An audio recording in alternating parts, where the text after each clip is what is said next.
আজকের পাঠ শ্রী শ্রী মা শারদার অমৃত কথা। তিনি সংসার, আহার ও কর্ম সম্বন্ধে কি অমৃতময়ী বাণী দিয়ে গেছেন সেগুলি একবার শুনে নেব। শ্রী শ্রী মা শারদার অমৃত কথায় সংসার। মা বলেছেন, সব সময় সংসারে ভগবানের উপর নির্ভর করে বিশ্বাস করে পড়ে থাকো। মনের বাসনা কামনা যা আছে তা পূরণ করে নাও, পরে রামকৃষ্ণ লোকে গিয়ে চির শান্তি ভোগ করবে। গৃহীদের বহিঃসন্ন্যাস দরকার নেই, তাদের অন্তর্সন্ন্যাস আপনা হতে হবে। অন্তর্সন্ন্যাস যেমন নারদের, ভেতরে গেরুয়া, বাইরে সাধারণ মানুষের মতো। সংসারীদের মতে একটা কথা আছে যে অকালে তীর্থদর্শন করে না। দেখো, কালাকালের অপেক্ষা করে পুণ্যকার্য স্থগিত রাখা যায়, কিন্তু কালের অর্থাৎ মৃত্যুর নিকট কালাকালের বিচার নেই। মৃত্যুর যখন অবধারিত কাল নেই, তখন সুযোগ উপস্থিত হলেই কালাকালের অপেক্ষা না করে পুণ্যকার্য করে ফেলা ভালো। সারা জীবন পরের দাসত্ব করা, পরের মন জোগানো, এ কি কম কষ্টের কথা? মেয়েদের বিবাহ প্রসঙ্গে মা এ কথা বলেন। সংসারে থাকতে গেলে কেমন করে থাকতে হয় জানো? যেখানে যেমন সেখানে তেমন, যাকে যেমন তাকে তেমন, যখন যেমন তখন তেমন। সংসার কি তিনি ছাড়া? তিনি সবখানেই আছেন। তিনি যেখানে যেভাবে রাখেন সেখানেই সন্তুষ্ট থেকো। উদ্দেশ্য তাকে ডাকা ও পাওয়া।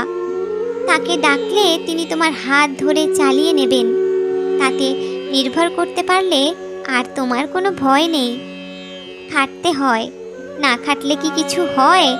সংসারের কাজকর্মের মধ্যেও তাকে ডাকার একটি সময় করে নিতে হয়। তাই মা বলছেন, যার আছে সে মাপো, আর যার নেই সে জপো। এবার জেনে নেব মা আহার সম্বন্ধে কি বলেছেন। যখনই যা আহার করবে তা ভগবানকে নিবেদন করে প্রসাদ স্বরূপ গ্রহণ করবে, তাহলে রক্ত শুদ্ধ হবে। রক্ত শুদ্ধ হলে মনও শুদ্ধ হবে। আদ্যশ্রাদ্ধের অন্ন খেতে নেই, ভক্তির বড় হানি হয়। বরং অন্য শ্রাদ্ধের অন্ন খাবে, তবু আদ্যশ্রাদ্ধের নয়। ঠাকুর নিষেধ করতেন। শ্রাদ্ধে গিয়ে কাজকর্ম দেখবে, খাটবে, যেন তারা কিছু মনে করতে না পারে। কিন্তু সেদিনটা কোনো রকম করে খাওয়াটা এড়াতে চেষ্টা করবে। প্রসাদী হলে আদ্যশ্রাদ্ধের অন্ন ভক্তেরা খেতে পারে। দেখো বাবা, ভালোবাসার জনকে কোনো কিছু খেতে দিতে হলে আগে নিজে চেখে দেওয়া খুব ভালো। মাছ খাবে, খাবার ভিতর আছে কি? মাছ খেলে মাথা ঠান্ডা থাকে। এবার শুনে নেব মা কর্ম সম্বন্ধে কি অমৃতময়ী কথা বলেছেন। মা বলতেন, কর্ম করতে হয়। মেয়ে লোকেদের বসে থাকতে নেই। বসে থাকলে নানা রকমের বাজে চিন্তা, কুচিন্তা সব আসে। কাজই লক্ষ্মী। যা কিছু করো না কেন, সকলকে নিয়ে একটু মন দিয়ে পরামর্শ শুনতে হয়।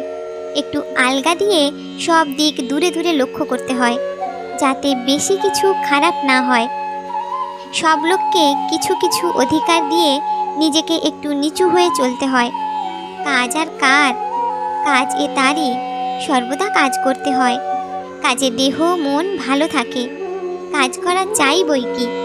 কর্ম করতে করতে কর্মের বন্ধন কেটে যায়, তবে নিষ্কাম ভাব আসে। একদণ্ড কাজ ছেড়ে থাকা উচিত নয়। মন্দ কাজে মন সর্বদা যায়।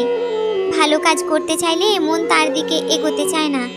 সেজন্য ভালো কাজ করতে গেলে আন্তরিক খুব যত্ন ও রোগ চাই। ঠাকুরের কাজ করবে আর সাধন ভজন করবে। কিছু কিছু কাজ করলে মনে বাজে চিন্তা আসে না। একাকী বসে থাকলে অনেক রকম চিন্তা আসতে পারে। যার যা সম্মান তাকে সেটুকু দিতে হয়। ঝাঁটাটিকেও মান্য করে রাখতে হয়।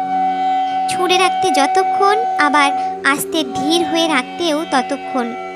মানুষের প্রত্যেক খুঁটিনাটি কাজটিতে শ্রদ্ধা দেখলে ঠিক ঠিক মানুষটি চেনা যায়। মনে করবে ঠাকুরের সংসার, তুমি ঠাকুরের সংসারে ঠাকুরের কাজ করছো। ভারী সাবধানে চলতে হয়। প্রত্যেক কর্মের ফল ফলে। কাউকে কষ্ট দেওয়া, কটু বলা ভালো নয়।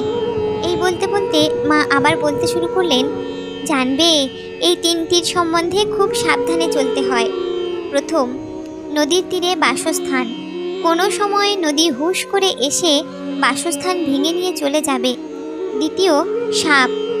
সাপ দেখলেই খুব সাবধানে থাকতে হয়, কখন এসে কামড়ে দেবে তার ঠিক নেই। তৃতীয়, সাধু। তাদের কোন কথায় বা মনের ভাবে গৃহস্থের অমঙ্গল হতে পারে তা তুমি জানো না। তাদের দেখলে ভক্তি করতে হয়, কোনো জবাব করে অবজ্ঞা দেখানো উচিত নয়। ছোট জিনিস বলে কি তুচ্ছবোধ করতে আছে? যাকে রাখো সেই রাখে, আবার তো ওটি দরকার হবে। তাছাড়া এ সংসারে ওটি তো একটি অঙ্গ, সেদিক দিয়ে তো ওর একটা সম্মান আছে। যার যা সম্মান তাকে সেটুকু দিতে হয়, সামান্য কাজটিও শ্রদ্ধার সঙ্গে করতে হয়।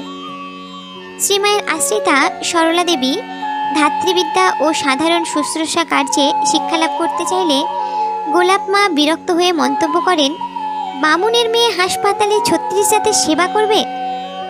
শ্রীমা শান্ত স্বরে বলেন, সে কি গোলাপ, ও ফিরে এসে যে আমাদেরই করবে। জয় মা।